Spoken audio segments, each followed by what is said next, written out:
Welcome to marvellous facts. मैं दिव्या प्रसाद। भारत को अंग्रेजों की गुलामी से आज़ादी मिले लंबा समय बीत चुका है, मगर अभी भी कई स्वतंत्रता सेनानियों के साहस और योगदान को सही मूल्य मिलना अभी भी बाकी है।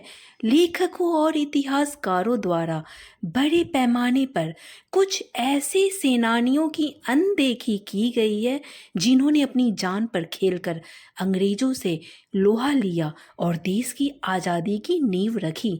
ऐसी ही एक अनजानी नायिका है सरस्वती राजामणि, जिन्होंने 16 साल की उम्र में ही सुभाष चंद्र बोस के साथ मिलकर अंग्रेजों के किले में सेंध लगा दी थी।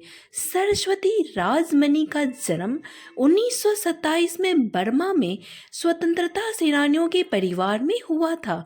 उनके पिता त्रिची के एक समृद्ध खनिक और स्वतंत्रता संग्राम के कट्टर समर्थक थे। वह ब्रिटिश अधिकारियों की गिरफ्तारी से बचने के लिए बर्मा में बस गए थे।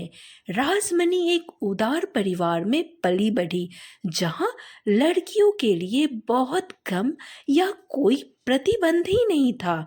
जब वह सिर्फ 16 वर्ष की थी, तब सुभाष चंद्र बोस ने आईएनए के लिए पैसा इकट्ठा करने और स्वयं सेवकों की भर्ती के लिए रंगून का दौरा किया। गांधी जी और भारतीय राष्ट्रीय कांग्रेस के विपरीत बोस ने भारत को ब्रिटिश शासन से मुक्त करने के लिए हर किसी से हथियार उठाने का आग्रह किया।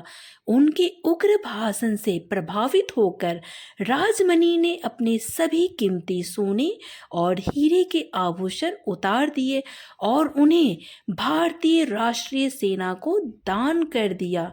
उनके इस जज्बे को बच्ची का भोलापन समझकर अगले दिन बोस उनके आभूषण लौटाने उनके पिता के पास पहुंचे, मगर सरस्वती ने उन्हें वापस लेने से मना कर दिया। उल्टे उन्होंने बोस से उन्हें अपनी सेना में भर्ती करने का आग्रह किया। वह इतनी उत्सुक थी कि अगले ही दिन बोस ने राजमणि और उसके 4 दोस्तों को आईएनए के खुफिया शाखा में जासूस के तौर में भर्ती कर दिया। जासूस लड़कियों ने ब्रिटिश सैन्य शिविरों और अधिकारियों के घरों में काम करने वाले लड़कों के रूप में काम करना शुरू कर दिया। दुश्मन के किले के अंदर गुप्त एजेंट्स के रूप में वे ब्रिटिश अधिकारियों से सरकारी आदेशों और सैन्य खुफिया सूचनाओं को चुराने और इन्हें आईएनए तक पहुंचाने का काम करने लगी। अपने सहयोगियों को जेल से आज़ाद कराने के लिए उन्होंने एक प्लान तैयार किया। उन्होंने खुद को एक नाचने वाली लड़की के रूप में तैयार किया और जेल पहुंचकर अधिकारियों को नशीला पदार्थ पिला दिया। जैसे ही लड़कियां भाग रही थी, अंग्रेजों ने उन पर गोलियां चलानी शुरू कर दी और राजमणि के दाहिने पैर में गोली लग गई। वह घायल पैर के साथ भी भागती रही और अपनी एक साथी के साथ पेड़ पर चढ़ गई।